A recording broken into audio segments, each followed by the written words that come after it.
Welcome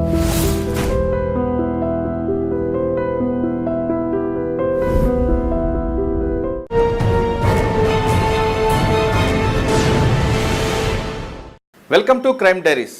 పెరుగుతున్న ఆధునిక సాంకేతిక పరిజ్ఞానం శత్రువుల పాలిట వరంగా మారింది. అది ఏ స్థాయికి చేరిందంటే జమ్మూలో ఎయిర్ ఫోర్స్ స్టేషన్ మీద డ్రోన్తో దాడి చేసే స్థాయికి దిగారు.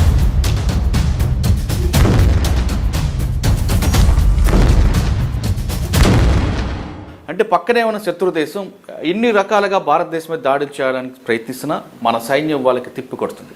దాంతో ఈ కొత్త టెక్నాలజీ నేర్చుకొని దీని ద్వారా ఎయిర్ ఫోర్స్ స్టేషన్ మీకు దాడులు చేశారు. అయినా మన సైన్యం దాన్ని తిప్పికొట్టింది. ఇకపై అటువంటి దాడులు జరగకుండా ఎక్కడైనా సరే భారతదేశ భూభాగంలోకి శత్రు దేశం నుంచి డ్రోన్ల ద్వారా దాడులు జరగకుండా ఆ డ్రోన్ల దాడిని ఎదుర్కోవడానికి మన దగ్గర అంత కెపాసిటీ ఉందా, మన టెక్నాలజీ ఇంకా ముందుకు వెళ్ళిందా అంటే ఎస్, ముందే ఉందాం అంటున్నారు మన సైనికులు. అయితే ఆ టెక్నాలజీ ఏ విధంగా ముందుకు వెళ్తున్నాం, ఇకపై డ్రోన్లు అసలు డ్రోన్ అనే టెక్నాలజీని పూర్తిగా అడ్డుకోవడానికి మన టెక్నాలజీ ఎంత ముందుకు వెళ్ళింది, మన డిఆర్డిఏ ఎంత స్థాయికి వెళ్ళింది, మన సైన్యం ఏ విధంగా దాన్ని ఎదుర్కోబోతుంది అనే అంశాలు మనతో మాట్లాడడానికి భారత ఎయిర్ ఫోర్స్లో పనిచేసిన మాజీ అధికారి ప్రస్తుతం ఉన్నారు. ఆయన కార్గిల్ వార్లో తన కంట్రిబ్యూషన్ చూపించారు. తర్వాత కొన్ని కారణాల వల్ల ఆయన తిరిగి ఎయిర్ ఫోర్స్ నుంచి బయటకు వచ్చారు. అయితే ఎయిర్ ఫోర్స్లోకి ఎందుకు వెళ్ళారు, వెళ్ళిన తర్వాత ఆయన చేసిన కంట్రిబ్యూషన్ ఏ విధంగా ఉంది, కార్గిల్ వార్లో అతని యొక్క పని ఏ విధంగా ఉంది, తర్వాత ఇప్పుడు డ్రోన్ టెక్నాలజీని ఎదుర్కోవడానికి మనం ఏ విధంగా టెక్నాలజీ ముందుకు వెళ్తున్నాం అనే అంశాలు ఆయన అడిగి తెలుసుకుందాం. ఇందుకే ఆయన పేరు మాధవపేది కాళిదాస్ గారు. మాధవపేది కాళిదాస్ గారు ఆయన కార్గిల్ వార్లో తనకంటూ తన ప్రత్యేకత చూపించారు. తర్వాత ఆర్మీలో ఆయన చేసిన వర్క్ చాలా ఉంది.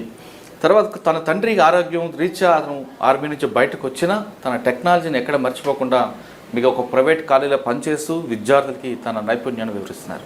కాళిదాస్ అడిగి అసలు ఎయిర్ ఫోర్స్లోకి వెళ్ళాలంటే ఎలాంటి నైపుణ్యం ఉండాలి, ఏ కోర్సులు చదవాలి ఒకటి, దాంతోపాటు అసలు డ్రోన్ టెక్నాలజీని పక్కన వాళ్ళు వస్తుంటే మనం ఏ విధంగా దాన్ని ఎదుర్కోవచ్చు, దానికి ఏ విధంగా దాన్ని అడ్డుకట్ట వేయచ్చు అనే అంశాలతో పాటు కార్గిల్ వార్తో పాటు అతను సర్వీస్లో ఉన్నప్పుడు ఎలాంటి శత్రువుల మీద దాడి చేశారు అనే అంశాలని ఆయన తెలుసుకుందాం. కాళిదాస్ గారు నమస్తే అండి. నమస్కారం అండి. మాధవపేది కాళిదాస్ గారు. మాధవపేది అనే పేరు వినగానే ఎక్కడి నుంచో సినీ రంగంలో నుంచి చాలామంది పేర్లు కనిపిస్తుంటాయండి. ఆ మూలాలు అక్కడి నుంచి వచ్చినవి కనిపిస్తుంటాయి. మాధవపేది సురేష్ అవ్వచ్చు, మాధవపేది వర్గలు, అందరూ పెద్ద పెద్ద సంగీత విద్వాంసులు, మంచి కుటుంబం. ఆ కుటుంబం నుంచి వచ్చిన మీరు ఆ మూలాలు అక్కడి నుంచి పట్టుకొచ్చి మీరు సినీ రంగంలో వెళ్లకుండా ఈ సైనికులు వెళ్ళడం ఏంటి, అక్కడ టెక్నాలజీని చూడడం ఏంటి, ఎయిర్ ఫోర్స్లో మీరు వెళ్ళాలనే ఆలోచన ఎందుకు వచ్చింది, మీరు పనిచేస్తున్న టైంలో యుద్ధం చేస్తున్నప్పుడు కార్గిల్ వార్ అవ్వచ్చు లేదా ఇంకా మీరే దాడులు చేస్తున్నప్పుడు మీ కాంట్రిబ్యూషన్ ఏ విధంగా ఉంది? ఈ ప్రశ్నలతో పాటు ఇటీవల మనం చూస్తున్న జమ్మూ ఎయిర్ ఫోర్స్ స్టేషన్ మీద డ్రోన్ దాడి, ఆ డ్రోన్ దాడి ఇకపై జరగకుండా మన టెక్నాలజీ ఏ విధంగా చేయొచ్చు, అసలు డ్రోన్ అనేది మన శత్రు దేశం నుంచి వస్తున్నప్పుడే దాదాపు 12 కిలోమీటర్ డిస్టెన్స్లో ఉన్న అవన్నిటిని కూడా ఏ విధంగా కంట్రోల్ చేయొచ్చు, మన టెక్నాలజీ ఆ స్థాయికి ఎదిగిందా లేదా అనే ప్రశ్నకు సమాధానం చెప్పే ముందు అసలు మాధవపేది గారి మూలాలు, మాధవపేది గారి కుటుంబ నేపథ్యం చెప్పండి. చాలా సంతోషం, ఉదాహరణ అండి మీరు ఈరోజు ఈ అవకాశం ఇచ్చి ఈ ప్రోగ్రాం చేయడానికి ముందుకు వచ్చినందుకు. ఎన్నో ప్రశ్నలు సంధించారు, ఒకదానికొకటి చక్కగా నేను విశ్లేషించి సమాధానం చెప్తాను. మాధవపేది అనగానే తెలుగునాట ప్రఖ్యాతమైనటువంటి కుటుంబము, వంశము, ఎందరో పేరు పోసినటువంటి విద్యావేత్తలు, ముఖ్యంగా కళాకారులు, తర్వాత క్రీడాకారులు కూడా ఈ కుటుంబంలో జన్మించారు. కవులు జన్మించారు, గాయకులు జన్మించారు. వాళ్ళందరి ప్రభావము నా మీద చిన్నప్పటి నుంచే ఉన్నదండి. ముందుగా ఖచ్చితంగా గుర్తుకొచ్చేది, స్మరణకొచ్చేది తాతగారు మాధవపేది కాళిదాస్ గారు. బాపట్ల పట్టణంలో అత్యంత ప్రముఖంగా వినిపించిన పేరు. వారు లాయర్గా ఎంతో ఉన్నత శిఖరాలకు వెళ్ళారు. స్వతంత్రోద్యమంలో ప్రకాశం పంతులు గారికి కుడి చేయిగా ఉండి వారి సంపదనని అపారంగా కాంగ్రెస్ పార్టీకి, స్వతంత్ర ఉద్యమానికి అలవోకగా ధారపోశారు వారు. సో ఈరోజు కూడా చాలామందికి మాధవపేది కాళిదాస్ గారు బాపట్లో అంటే చాలా సుపరిచితులు. వారు అడిగిన వాళ్ళకి చేతికి ఎముకకి చోటు లేకుండా ఎన్నో దాన ధర్మాలు, కుటుంబాలకు సహాయాలు చేశారు. కాంగ్రెస్ పార్టీ కిందకు చెప్పినట్టు విపరీతమైనటువంటి మానసిక, ఆర్థిక పరిపుష్టిని, శారీరక పరిపుష్టిని వారు ఇతోధికంగా ఇచ్చారు. ఆ తర్వాత వారి తమ్ముడు గుంటూరులో కూడా మాధవపేది హనుమంతరావు గారు ఎన్నో విద్యా సంస్థలకి ఆయన ప్రెసిడెంట్గా, సెక్రటరీగా ఉంటూ ఆ తరాలలో వారు సామాజిక సేవ, బంధు సేవ అన్ని రకాలుగా చేశారు. ఆ తర్వాత జనరేషన్లో ఇంకొక లాయరు మాధవపేది రాధాకృష్ణమూర్తి గారు ఎన్నో బ్యాంకులకి, విద్యా సంస్థలకి అధిపతిగా ఉండి వారు లీగల్ అడ్వైజర్గా ఇక కళాకారులకు వస్తే ముందు తరంలో చెప్పుకోవాల్సింది మాధవపతి వెంకట్రామయ్య గారు. ఆయన అభినవ దుర్యోధనుడిగా పేరుగాంచారు. అలాగే వారి కజిన్ బ్రదరు మాధవపతి బుచ్చిసుందర రామశాస్త్రి గారని, తిరుపతి వెంకట కవుల ప్రథమ బ్యాచ్ శిష్యులలో ముఖ్యులు వారు. సో వీళ్ళందరూ ఆ తరంలో మాధవపతి వంశానికి, సంఘానికి ఎంతో పేరు తీసుకొచ్చి వారున్న ప్రదేశంలో వారికి ఉన్నటువంటి విద్యా చదువులతో ప్రజలను అలరించారు. ఆ తర్వాత జనరేషన్లో వివాహ భోజనంబు పాటతో విశ్వవిఖ్యాత ఖ్యాతిని ఆర్జించినటువంటి ఇంకొక కళాకారులు మాధవపతి సత్యం గారు, మాధవపతి సత్యం గారు అన్నయ్య మాధవపతి గోఖలే గారు. వీరిద్దరూ కూడా ఆ తరంలో ముఖ్యంగా విజయ సినిమాలకి, పాత సినిమాలకి వారిద్దరూ లేకుండా ఇటువంటి సినిమాలు ఉండేవి కావు. ఆ తరంలో తర్వాత మాధవపెద్ది సురేష్ గారు, మాధవపెద్ది రమేష్ గారు గాయకులు, సంగీతకారులుగా పేరు తెచ్చుకున్నారు. తర్వాత మా మూడో పెదనాన్న మాధవపెద్ది రామ్ గోపాల్ గారు, కెఎస్ ప్రకాశ్రావు గారు, రాఘవేంద్రరావు గారి తండ్రి తీసి నిర్మించిన దీక్ష సినిమాకి హీరోగా 16 ఏళ్లకే హీరో పాత్ర వహించి ఆ సినిమా తెలుగు చలనచిత్ర చరిత్రలో అఖండమైన విజయం సాధించిన సినిమాలలో ఒకటి. సో ఈ విధంగా మీరు చెప్పినట్టు లలిత కళలు, ఆ తర్వాత స్పోర్ట్స్లో కూడా మాధవపతి జానకి రామయ్య గారని 1959 ప్రాంతంలో all India doubles championship railways తరఫున గెలిచారు. ఆ తర్వాత మా నాన్నగారు మాధవపెద్ది ప్రసాద్ గారు కూడా మంచి టెన్నిస్ క్రీడాకారుగా, నటులుగా పేరు పొందారు. వీళ్ళందరి ప్రభావం నా మీద ఉన్నది.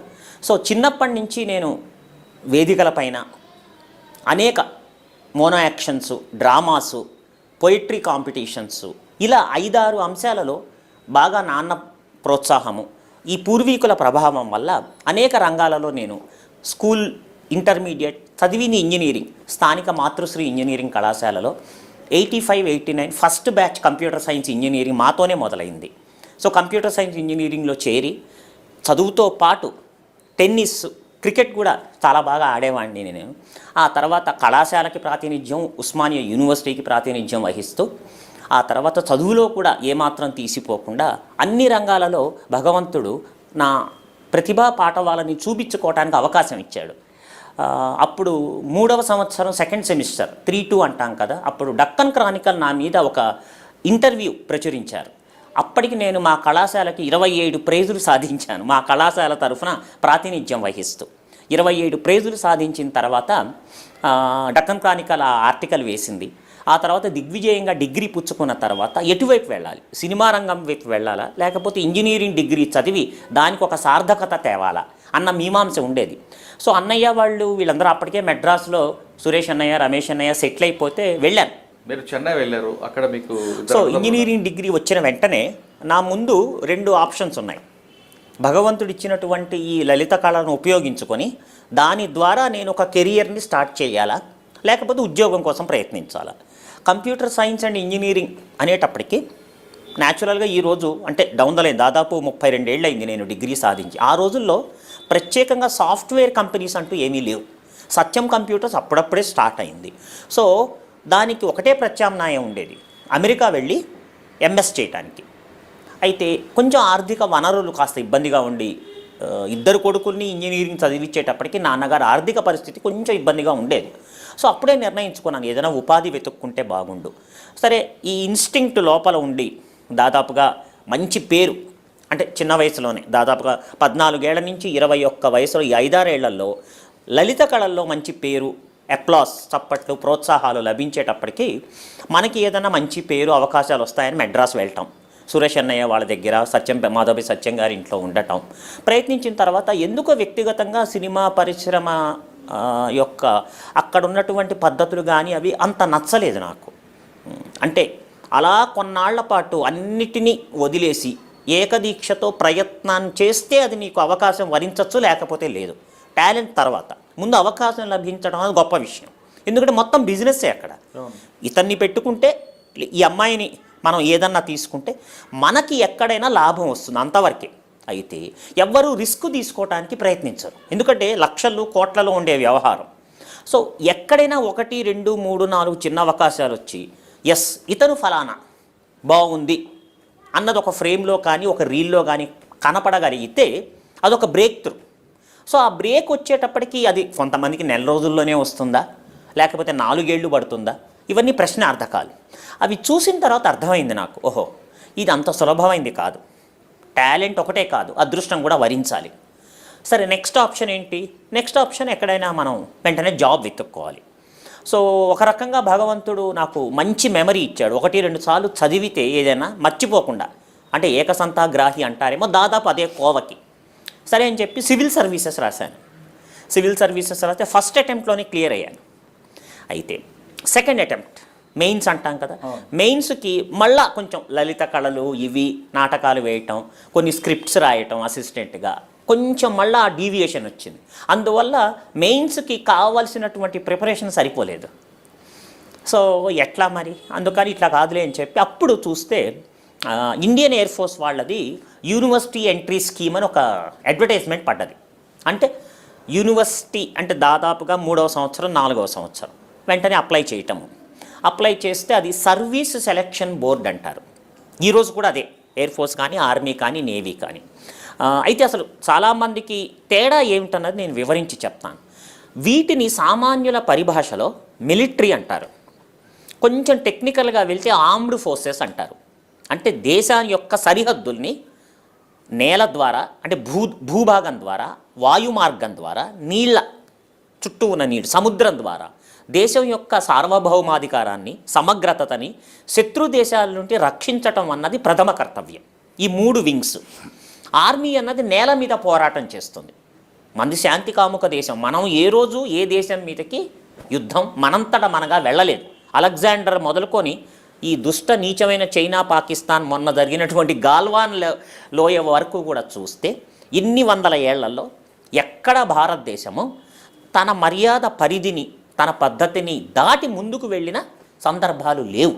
కానీ అవతల వాళ్ళు నీచమైనటువంటి కుట్రతో భారతదేశం యొక్క గొప్పతనాన్ని నిర్వీర్యం చేయాలి, వీళ్ళని తమ గుప్పిట్లో ఉంచుకోవాలి అన్న దుర్బుద్ధితో ఎన్నోసార్లు మన మీద దండయాత్రలు జరిగాయి. మరి మన భూభాగాన్ని, మన సార్వభౌమాధికారాన్ని మనం రక్షించుకోవాల్సిన బాధ్యత ఉన్నది. అందుకని అందులో నేల మార్గం ద్వారా, మన భారతదేశానికి ఉన్న భౌగోళిక సరిహద్దులు చూస్తే నేల మార్గం ద్వారా, అంటే రాజస్థాన్ మొదలుపెట్టి పంజాబ్, హర్యానా, కాశ్మీర్, ఈరోజు ఉత్తరాఖండ్, ఉత్తరప్రదేశ్, సిక్కిం, అరుణాచల్ ప్రదేశ్, అస్సాం, ఆ కింద దాకా Meghalaya, Mizoram, north east states అన్నిటినీ, వీటన్నిటిని ఇండియన్ ఆర్మీ అనేది పరిరక్షిస్తూ ఉంటుంది. అవసరమైతే యుద్ధంలో ఉన్నటువంటి అప్పటి పరిస్థితి బట్టి దాడులు చేయటము జరుగుతుంది. అంటే ప్రధానమైన భూమిక. అయితే తర్వాత ఇండియన్ ఎయిర్ ఫోర్స్, వాయుసేన అంటారు. వాయుసేన కూడా వాయు మార్గంలో, ఎందుకంటే టెక్నాలజీ పెరుగుతున్న కొద్దీ మనం చూసాం, సెకండ్ వరల్డ్ వార్ టైంలోనే వాయు మార్గం ద్వారా జపాన్ పైన అమెరికా 2 అణుబాంబులు ప్రయోగించింది. సో వాయు మార్గం ద్వారా చాలా అడ్వాంటేజ్ ఏమిటంటే శత్రు దేశానికి కానీ మనకు కానీ చాలా అవలీలగా, చాలా విపరీతమైనటువంటి వేగంతో, ముఖ్యంగా చుట్టుపక్కల ఉన్నటువంటి పొరుగు దేశాలు వాళ్ళు కానీ మనం కానీ 10-15 నిమిషాలలో చొచ్చుకుపోయి వాళ్ళ యొక్క టార్గెట్స్ పైన బాంబులు వేసి నిర్వీర్యం చేసి విధ్వంసాన్ని సృష్టించి వెనక్కి రావటం జరుగుతుంది. ఇది భారత వాయుసేన చేసేది.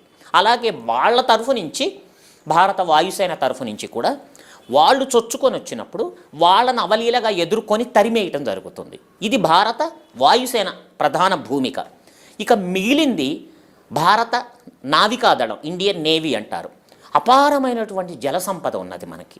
సో ఆ సముద్రం ద్వారా మనల్ని అటాక్ చేయకుండా, అంటే మన లక్ష్యాలు, మన దేశంలో ఉన్నటువంటి ప్రధాన నగరాలు ఏవైతే యుద్ధాల్లో రకరకాల టార్గెట్స్ ఉంటాయి. టాక్టికల్ టార్గెట్స్ అంటాము, స్ట్రాటజిక్ టార్గెట్స్. అంటే టాక్టికల్ టార్గెట్స్ అంటే యుద్ధంలో ఆ సమయానికి ఒక కర్తవ్యాన్ని నిర్వర్తిస్తున్నటువంటి అంశాలను నాశనం చేయటం. అంటే ఆయుధాలని కానివ్వండి, ఆయిల్ డిపోస్ కానివ్వండి, అంటే యుద్ధం చేసేటువంటి పరికరాలు, యుద్ధం చేసేటువంటి సాంకేతిక పరిజ్ఞానము, యుద్ధంలో ప్రత్యక్షంగా పాల్గొనేటువంటి వాహనాలు, ఇవన్నీ టాక్టికల్ కింద వస్తాయి. స్ట్రాటజిక్ కిందకు వచ్చేటప్పటికి ఏమవుతుందంటే ముఖ్యంగా ఆర్థిక మూలాలు, వాటిని టార్గెట్గా చేసుకొని కొన్ని వందల సంవత్సరాలు శత్రు దేశాలని, మన దేశాన్ని వెనక్కి నెట్టేటువంటి టార్గెట్స్. సో వీటన్నిటిని పరిరక్షించుకోవాలంటే అపారమైనటువంటి ఈ జల సంపదని పరిరక్షించుకోవాలి. ఈ భూమిక నిర్వర్తించేది ఇండియన్ నేవీ. సో ఈ 3 కలిసి మనం మిలిటరీ లేదా ఆర్మ్డ్ ఫోర్సెస్ అంటాం. వీళ్ళకి సహాయంగా భారత సరిహద్దులలో, భౌగోళిక సరిహద్దులలో BSF ఉంటుంది. అంటే బార్డర్ సెక్యూరిటీ ఫోర్స్. ప్లస్ ఈరోజు కాశ్మీర్లో కూడా మనకి రావణ కాష్టం రగులుతోంది 40 ఏళ్ల నుంచి, రకరకాల పొలిటికల్ రీజన్స్ వల్ల కానివ్వండి. అక్కడున్న యువతని జిహాదీ పేరుతో ఇండ్రాక్సినేషన్ అంటాం. అంటే మనం ఒక మామూలు భాషలో అంటే వాళ్ళ బుర్రని చెడగొట్టి అనవసరమైనటువంటి మతోన్మాదాన్ని చొప్పించి దేశం పైన రాష్ట్రం పైన తిరగబడేటట్టు చేయటం. అలాంటి సమయంలో ఆర్మీ, బీఎస్ఎఫ్తో పాటు సిఆర్పిఎఫ్ కూడా ప్రధాన భూమిక పోషిస్తోంది. కానీ మిలిటరీ సర్వీస్కి వచ్చేటప్పటికి ఈ 3 ప్రధానమైనవి. సో అప్పుడు ఇండియన్ ఎయిర్ ఫోర్స్ యొక్క అడ్వర్టైజ్మెంట్ పడ్డది ఇంజనీర్స్ కోసం. సో మనకు పెద్ద అవగాహన లేదు, ఎందుకంటే మా కుటుంబంలో అందరూ లాయర్సు, కళాకారులు తప్ప. నాకు తెలిసి మా వంశంలో ఉన్న డేటా, మా దగ్గర 400-500 సంవత్సరాల డేటా ఉన్నది మా దగ్గర. అందులో ఎక్కడ యూనిఫామ్ వేసుకొని ఆఫీసర్గా వెళ్ళినటువంటి వాళ్ళు ఎవరూ లేరు. సరే, నేను నాన్నని అడిగి, నాన్న అందులో నేను చేస్తాను, సో మనం దేశానికి కూడా కొంత ఇచ్చినట్టు ఉంటుంది కదా మన కుటుంబం నుంచి, ప్లస్ వ్యక్తిగతంగా కూడా సెంట్రల్ గవర్నమెంట్ కాబట్టి అన్ని ఫెసిలిటీస్ ఉంటాయి. పెద్ద అవగాహన లేకపోయినప్పటికీ రిటైర్డ్ వాళ్ళ దగ్గర సైనిక్పురి, వాయుపురిలో మాకు తెలిసిన వాళ్ళు, వాళ్ళ దగ్గరికి వెళ్తే వాళ్ళు మంచి ఒక అరగంట మాట్లాడి నువ్వు సరిపోతావు, సో మంచి కెరియర్ ఉంటుంది, తప్పకుండా వెళ్ళు, అన్నీ ఇష్టం అని చెప్పి వాళ్ళు చెప్తే దానికి అప్లై చేసాం. అప్లై చేస్తే ఏమవుతుందంటే ఆఫీసర్ పోస్ట్ ఇప్పుడు 2 రకాలుగా చెప్పాలి. భారత వాయుసేన కానీ, భారత ఆర్మీ కానీ, భారత నేవీ కానీ, ఇందులో 2 రకాల ఉద్యోగాలు ఉంటాయి. ఒకటి ఆఫీసర్ క్యాడర్ ఉద్యోగాలు, 2 ఎయిర్ ఫోర్స్లో ఎయిర్మెన్ కేటగిరీ. ఎయిర్మెన్ అంటే ఆఫీసర్స్ కాదు, టెక్నీషియన్స్ అనమాట. ఎందుకంటే భారత వైమానిక దళం, వాయుసేన, ఇండియన్ ఎయిర్ ఫోర్స్ అంటాం కదా, అవి ఎక్కువగా సిస్టమ్స్ మీద బేస్ అయ్యే ఉండేవి. ఆర్మీలో అయితే ఫిజికల్గా యుద్ధం చేయటము, వ్యక్తిగతంగా వాళ్ళు కష్టపడి పనిచేయటము, అది శారీరక శ్రమ ప్లస్ ఆయుధాలు 2 ఉంటాయి ఇండియన్ ఆర్మీలో. భారత వాయుసేనకు వచ్చేటప్పటికి అది టెక్నాలజికల్గా ఎక్కువ శాతం అనేది దాదాపుగా 100% సిస్టమ్స్, అంటే ఏదో ఒక టెక్నికల్ ఎక్విప్మెంట్ వాటి మీద పనిచేయటం జరుగుతుంది. సో అందులో ఎయిర్మెన్ కేటగిరీకి వచ్చేటప్పటికి 10th, 12th కాంబినేషన్లో వాళ్ళు, అంటే ఆర్థికంగా నిరుపేదగా ఉండి వాళ్ళు ఎక్కువ చదువులు కొనసాగించలేక కుటుంబానికి చేదోడు వాదోడుగా ఉండాలి అనుకునేటప్పుడు వాళ్ళు టెక్నీషియన్స్గా చేరుతుంటారు, వాళ్ళని ఎయిర్మెన్ అంటారు. ఆఫీసర్స్గా అనేటప్పటికీ కనీసం డిగ్రీ ఉంటుంది. ఇప్పుడు ఈ ఆఫీసర్స్లో 5-6 విభాగాలు ఉంటాయి. అంటే వాటి గురించి మనం వెళ్ళే ముందు మాధవపెద్ది కాళిదాస్ గారు డిగ్రీ కంప్లీట్ చేసి ఎందులోకి వెళ్ళారు? నేను ఇండియన్ ఎయిర్ ఫోర్స్కి అప్లై చేశాను ఉద్యోగం కోసం. అప్లై చేశారు. సినిమా రంగంలోకి ఖచ్చితంగా వెళ్ళాలి, ఇన్ని టాలెంట్స్ ఉన్నాయి. నేను చదివింది ఇంజనీరింగ్ అయినా నేను ఇప్పటికీ ఈరోజు కూడా ఛందస్సులో పద్యాన్ని రాయగలను. తర్వాత మీ నాన్నగారు ఒప్పుకున్నారు వెళ్ళమని? నీ ఇష్టం అన్నారు. ఓకే, మీరు ఎగ్జామ్ రాశారా? నేను దానికి అప్లై చేశాను. SSB అంటారు, సర్వీస్ సెలక్షన్ బోర్డ్, ఇంజనీరింగ్ వాళ్ళ కోసం. సరే, వెంటనే అప్లై చేశాను. అప్లై చేస్తే వెంటనే ఆఫర్ లెటర్ అంటే ఇన్విటేషన్ లెటర్ వచ్చింది. దీనికి 5 రోజుల ప్రవేశ పరీక్ష ఉంటుంది, 5 రోజులు. దేశం మొత్తం మీద సర్వీస్ సెలక్షన్ బోర్డ్స్ 4-5 ప్రదేశాలలో ఉంది. ఒకటి వారణాసి, డెహ్రాడూన్, మైసూర్, ఇట్లా అంటే నార్త్ నుంచి. ఎందుకంటే మొదటి నుంచి మిలిటరీలో నార్త్ ఇండియన్స్ ఎక్కువ చేరుతుంటారు, వాళ్ళకి చాలా ప్రతిష్ట. అక్కడ IAS, IPS, IFS, Indian foreign service, Indian police service, Indian administrative service, top ఈ 3 కదా. వాటిలో కన్నా మిలిటరీలో ఎవరన్నా చేరితే వాళ్ళ కుటుంబాలకు ఉన్న గౌరవం వేరు నార్త్ ఇండియాలో ఈ రోజుకు కూడా, ముఖ్యంగా పంజాబ్, హర్యానా లాంటి చోట్ల. సౌత్ ఇండియాకి వచ్చేటప్పుడు అది రివర్స్, అవహేళన కూడా చేస్తుంటారు. ఇంట్లో కొట్లాడి నువ్వేమన్నా ఆర్మీకి వెళ్ళిపోయావా, మిలిటరీకి వెళ్ళి వెళ్ళి చేరావా, ఇట్లాంటి పరిహాసాలు, జోక్స్ ఉండేవి. కానీ నేను చూసిన తర్వాత కూడా చాలామంది సౌత్ ఇండియన్స్ కూడా వస్తున్నారు. కానీ మీ ట్రైనింగ్, మీ ఇంటర్వ్యూ గురించి చెప్తాను. సో అది నేను అప్లై చేశాను. అప్లై చేస్తే అప్పుడు మంచి చలికాలం, జనవరిలో వారణాసిలో సెలక్షన్ అని చెప్పారు. సరే, వెళ్ళిపోయాం. ఎప్పుడు నార్త్ ఇండియాకి వెళ్ళిన దాఖతులు లేవు. సరే, వెళ్ళిపోతే ఢిల్లీలో మా చిన్న తాతగారు ఉంటే డైరెక్ట్గా వారణాసికి ట్రైన్ కూడా లేదు హైదరాబాద్ నుంచి. సో ఢిల్లీ వెళ్ళి అసలు విపరీతం చలి. మామూలుగా అక్కడ నార్త్లో మంచి చలికాలము, పొద్దున పూట కూడా 5-6 డిగ్రీలు ఉంటాయి. సో ప్రత్యేకమైనటువంటి బట్టలు కూడా ఏం వేసుకెళ్ళలేదు. ఆయన తిట్టి మంచి కోట్ అది ఇస్తే అది చూసుకొని వాళ్ళ ఇంట్లో పొద్దున దిగి AP ఎక్స్ప్రెస్లో మళ్ళీ సాయంత్రం వారణాసి ట్రైన్ పట్టుకొని వారణాసిలో దిగితే ఆ రోజుకి అప్పటికి వివిధ ట్రైన్స్ నుంచి ఏ రోజైతే రమ్మన్నారో ఆ రోజుకి కనీసం నేను ఆ రోజు చూశాను ఒక దేశం మొత్తం మీద కలుపుకొని దాదాపు 70 మంది వచ్చారు. అంటే విడతలుగా అడ్వర్టైజ్మెంట్ చేస్తూనే ఉంటారు. అందులో సౌత్ నుంచి నాకు తెలిసి ఒక 15-20 మంది ఉన్నారు, నార్త్ నుంచి 40-50 మంది దాకా ఉన్నారు. సరే, ఆ వారణాసి స్టేషన్ ఆనుకొనే service selection board, Varanasi cantonment air force station ఉన్నది. సో అందులో మేము వెళ్ళిన తర్వాత సరే పొద్దున వాళ్ళు వెంటనే ఆఫీసర్స్ మెస్ అని ఉంటుంది, అక్కడ చక్కగా టిఫిన్ అది పెట్టారు. అప్పుడు ఏం చేశారంటే మేము ఇంజనీర్స్ కాబట్టి ఎంట్రన్స్ టెస్ట్ ముందు రాయించారు.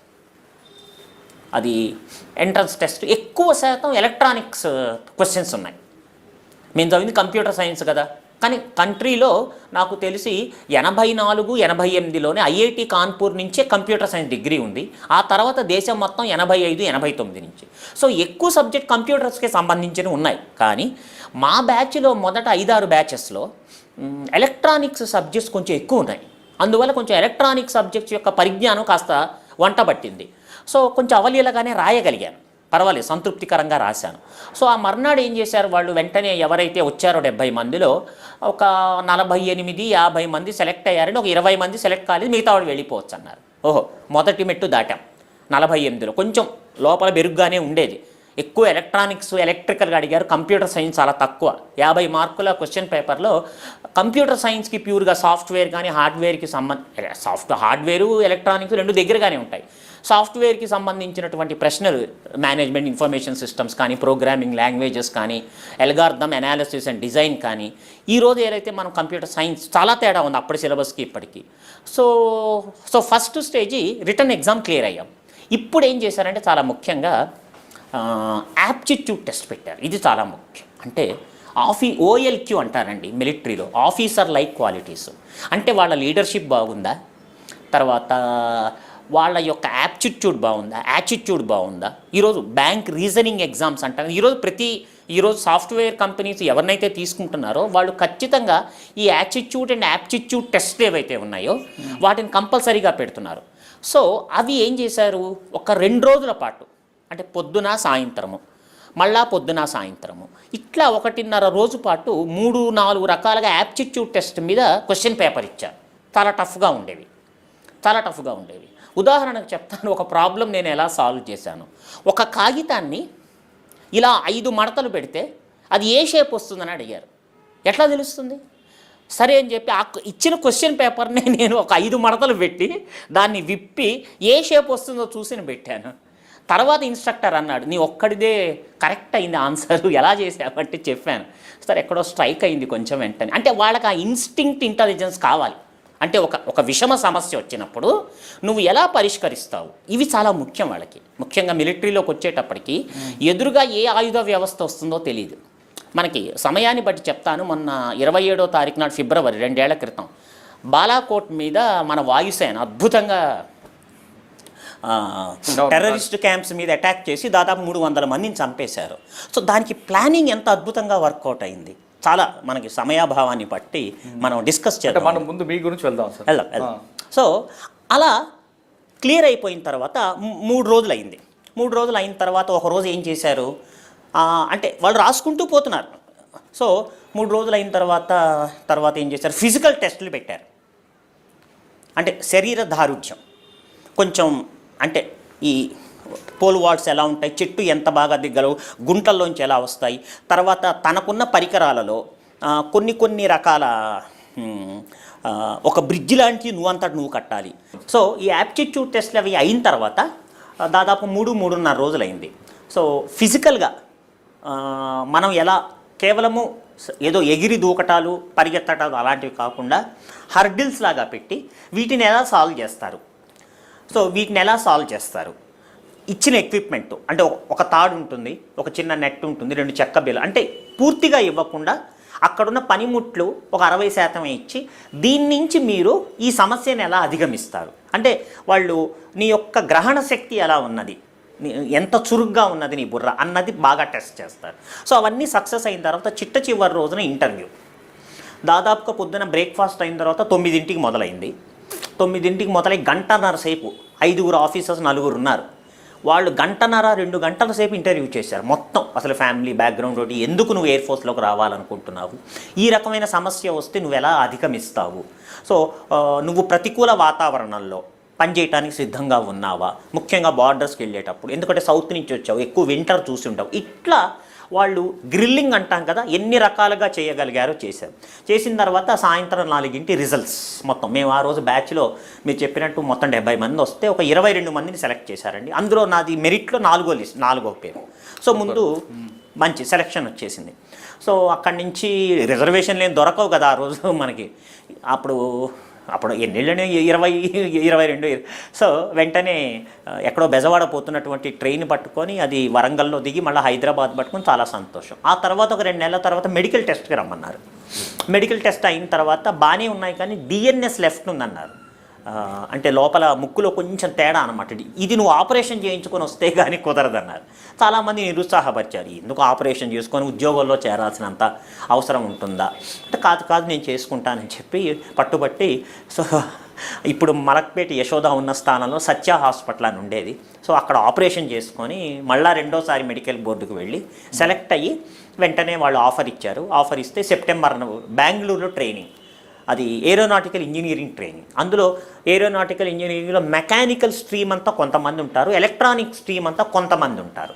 సో ఎలక్ట్రానిక్స్ వాళ్ళు ఎక్కువ మంది ఉన్నారు, దాదాపుగా 80 మంది దాకా ఎలక్ట్రానిక్స్ అంటే వాళ్ళందరూ BE computer science, electrical, electronics, instrumentation వీళ్ళందరూ ఒక గ్రూపు, మెకానికల్ ప్రొడక్షన్ వాళ్ళు ఒక గ్రూపు.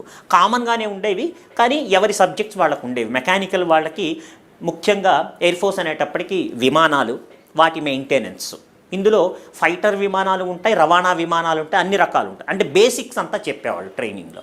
సో బేసిక్స్ అంతా అయిపోయి 1.5 ఇయర్ బెంగళూరులో. ఇప్పుడు దిండిగల్కి మార్చినట్టున్నారు హైదరాబాద్కి. అప్పుడు మేము 1.5, ఇప్పుడు 1 సంవత్సరం ఉన్నట్టుంది. సో అలా 1.5 సంవత్సరం. అండ్ ట్రైనింగ్ అన్నది గొప్ప మలుపండి జీవితంలో. ఎందుకంటే కేవలము టెక్నికల్ సబ్జెక్ట్సే కాకుండా కొంచెం సీనియర్స్ నుంచి ఒక రకమైన ర్యాగింగ్ అని నేను అనలేను, ర్యాగింగ్ లాంటిదే, క్రమశిక్షణ బాగా. అంటే తెల్లవారుజామున అవసరమైతే 2ంటికి లేపటము, రాత్రి 7, 8 వరకు ఏదో ఒక పని చేయించటము. దానివల్ల ఏమైందంటే కలిసి సుఖాన్ని దుఃఖాన్ని అనుభవించటం ఎంత అద్భుతంగా ఉంటుందో తెలుసుకున్నాం. దాన్నే మిలిటరీ సర్వీసెస్లో కోర్స్ మేట్స్ అంటారు. బ్యాచ్ మేట్, మన క్లాస్మేట్స్ ఎలా అయితే ఉంటామో అక్కడ కోర్స్ మేట్స్ అనమాట. ఆ బాండింగ్ చాలా సివియర్గా ఉంటుంది. సో ఈ రోజుకు కూడా మేము చేరి దాదాపు 30 ఏళ్ళు 25 ఏళ్ళు అయినా ఇప్పటికీ ఎంతో ప్రేమగా ఆప్యాయంగా మేము కలుస్తూ ఉంటాం, మాట్లాడుకుంటుంటాం. ఇప్పుడు అది అయిన తర్వాత ఆ ట్రైనింగ్లో ఉన్న మెరిట్ ప్రకారము ఎవరిని ఏ సిస్టమ్స్ మీద పనిచేయాలన్నది హెడ్ క్వార్టర్స్ నుంచి పోస్టింగ్ వస్తుంది. ఆ రకంగా యుద్ధ విమానాల మీద ఎయిర్ ఫోర్స్ అనగానే ముందు ప్రధానమైనది విమానం. పైలట్స్ ఎలా అయితే ఉంటారో పైలట్స్ యుద్ధ విమానాలు నడిపేవాళ్ళు.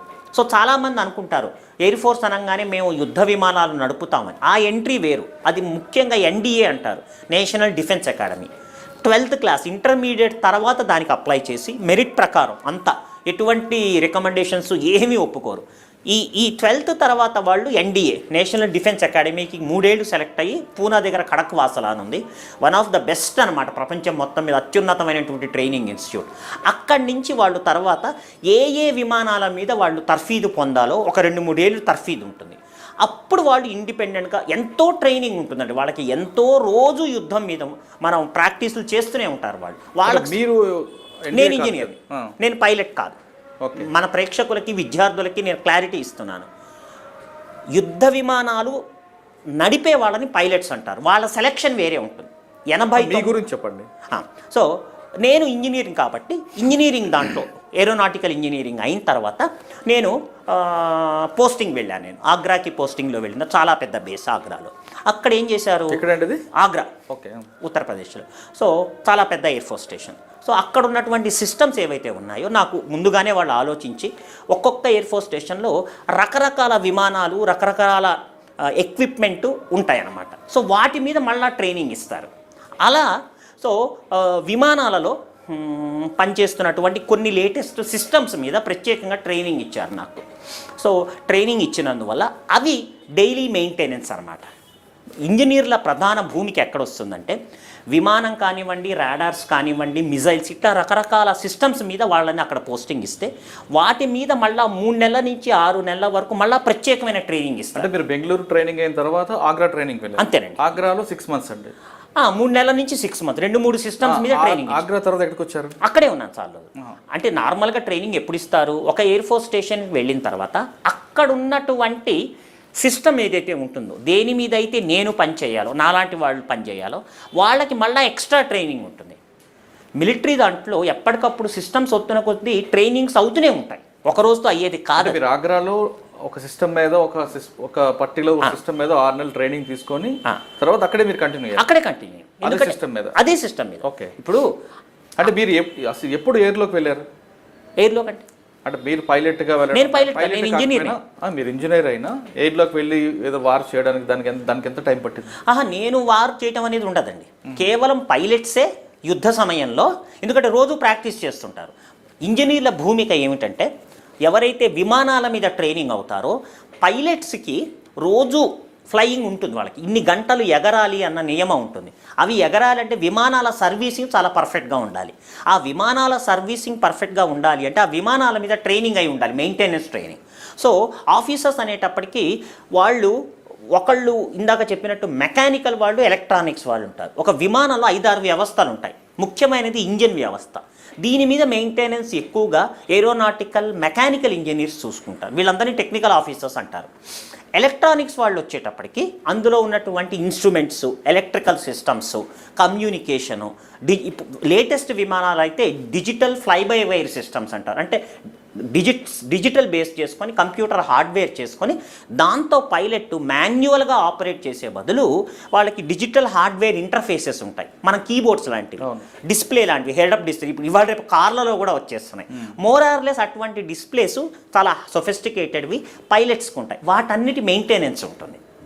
అయితే ఒక్కొక్కప్పుడు ఎవరైనా లీవ్ మీద వెళ్ళిపోతే ఎలక్ట్రానిక్స్ వాళ్ళు కూడా ఇంజిన్ కానివ్వండి, విమానం యొక్క స్ట్రక్చరు, హైడ్రాలిక్ సిస్టమ్స్ అవి ఉంటాయి, ఎయిర్ ఫ్రేమ్ స్ట్రక్చర్ అంటారు, వాటిని కూడా మెయింటెనెన్స్ చేసి, ఎందుకంటే నిరంతరం ఎగురుతున్న కొద్దీ ఏదో ఒక ట్రబుల్ వస్తుంది, ఎక్కడో చిన్న లీక్ వస్తుంది, బూస్టర్ పంప్ సరిగ్గా పనిచేయదు, సో ఎక్కడో కమ్యూనికేషన్ ప్రాబ్లం ఉంటుంది, రోజువారీ ఏదో ఒక సమస్య వస్తూనే ఉంటుంది. సో అందులో రకరకాల సర్వీసింగ్స్ ఉంటాయి, డైలీ సర్వీసింగ్ చేయాల్సి వస్తుంది విమానం ఎగరటానికి ముందు. తర్వాత విమానం 50 గంటలు ఎగిరిన తర్వాత ఒక టైప్ ఆఫ్ సర్వీసింగ్ చేయాలి, విమానం 125 గంటలు ఎగిరిన తర్వాత ఒక టైప్ ఆఫ్ సర్వీసింగ్ చేయాలి, 250 గంటలు ఎగిరిన తర్వాత ఒక టైప్ ఆఫ్ సర్వీసింగ్ చేయాలి. దానికి హెవీ డాక్యుమెంటేషన్ ఉంటుంది, అవన్నీ సర్వీసింగ్ చేసి జాగ్రత్తగా లాక్ చేయాలి. అంటే మీరు ఇవన్నీ కోర్స్ కూడా ఆగ్రాలో నేర్చుకున్నారు? ఎక్స్పీరియన్స్ మీద నేర్చుకున్నది, ఎక్కువగా ఎక్స్పీరియన్స్ చాలా ఉంటుందండి. కోర్సు మీరు ఆగ్రాలో ఎంతకాలం ఉన్నారండి?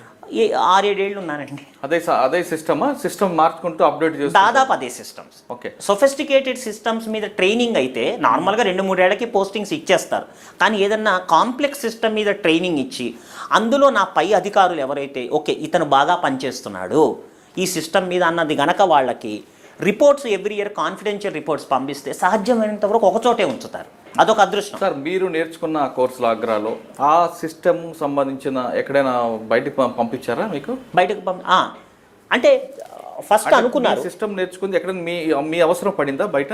చాలా సార్లు అండి చెప్తాను. ఏమైందంటే అది ఒరిజినల్గా నేను ఏ దేశము ఏ టైప్ ఆఫ్ సిస్టమ్ అని చెప్పలేను, దాని మీద ఫారిన్ కంట్రీకి వెళ్ళాల్సిన అవసరం ఉండేది.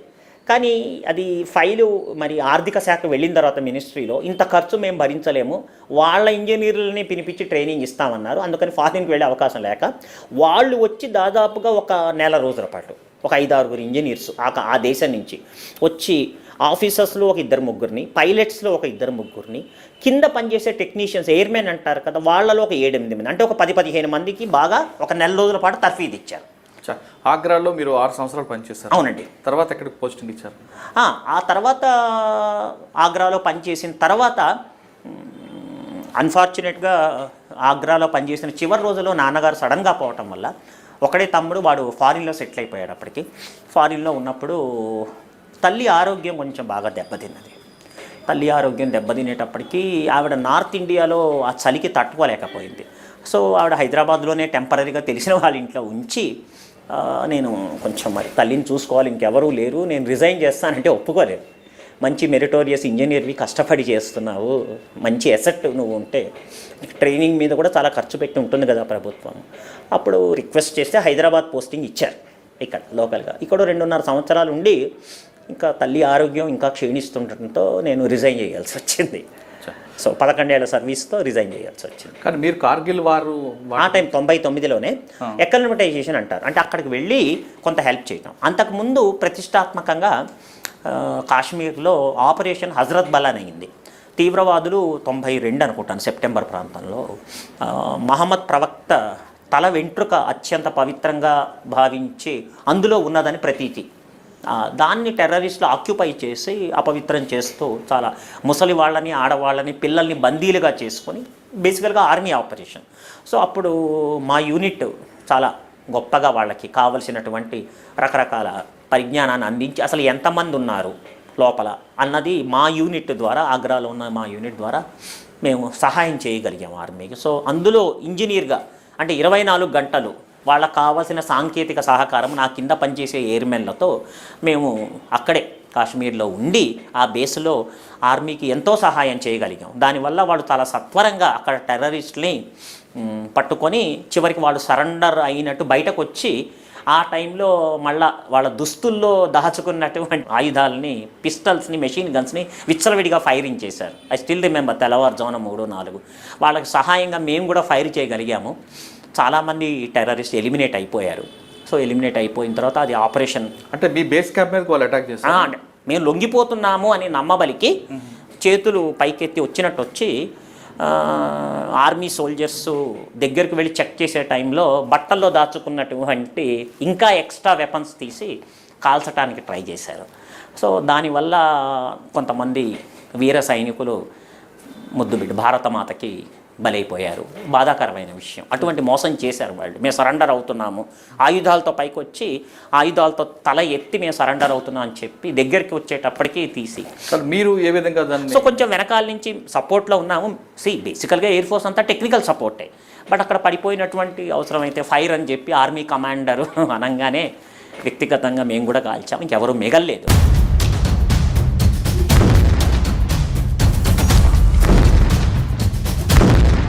సో అదొక గొప్ప ఛాలెంజింగ్ అధ్యాయం.